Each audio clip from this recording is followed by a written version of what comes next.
ઘરેલું કંકાસને કારણે ઉશ્કેરાયેલા પતિએ પોતાની પત્નીને માથાના ભાગે ધારિયાનો ઘા મારતા ઘટના સ્થળે જ તેનું મોત નીપજ્યું હતું। કેમ્પ એરિયામાં માંજોઠી મસ્જિદ નજીક રહેતી 25 વર્ષીય અમરીન અલાના પઢિયારની તેના જ આરોપી પતિ ફિરોઝ ઇબ્રાહિમ સિદ્દીએ હત્યા નિપજાવી હતી।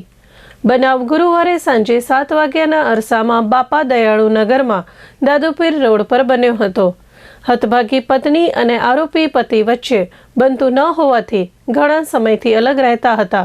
એ દરમિયાન ઘરકંકાસના કારણે ઉશ્કેરાયેલા આરોપીએ ધારિયાનો ઘા મારી માથાના ભાગે ઈજા પહોંચાડતા ઘટના સ્થળે જ તેનું મોત નીપજ્યું હતું।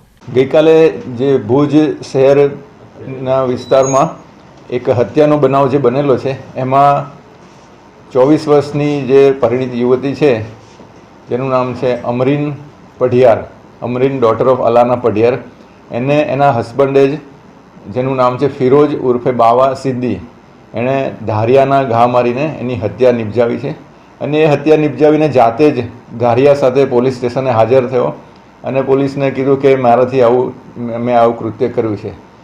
અને એ આધારે પછી તપાસ કરીને ગુનો દાખલ કરવામાં આવે છે અને આરોપીને હસ્તગત કરવામાં આવે છે। હત્યા પાછળનું કારણ પ્રાથમિક તપાસમાં એવું જાણવા મળ્યું છે કે એ લોકોના લગ્ન 1.5 વર્ષ પહેલાં થયા હતા, પણ એમના લગ્ન ચાલતા નહોતા અને એ બંને અલગ રહેતા હતા। આરોપી છે એને પોતાની પત્ની ઉપર ડાઉટ હતો, શંકા વહેમ રાખતો હતો અને એ એની પર ગુસ્સે રહેતો હતો।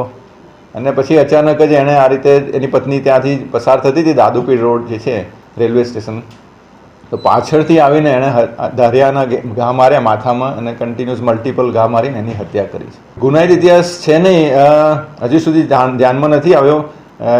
સેન્ટિંગનું અને છૂટક મજૂરીનું કામ કરે છે, 26 વર્ષની ઉંમર છે।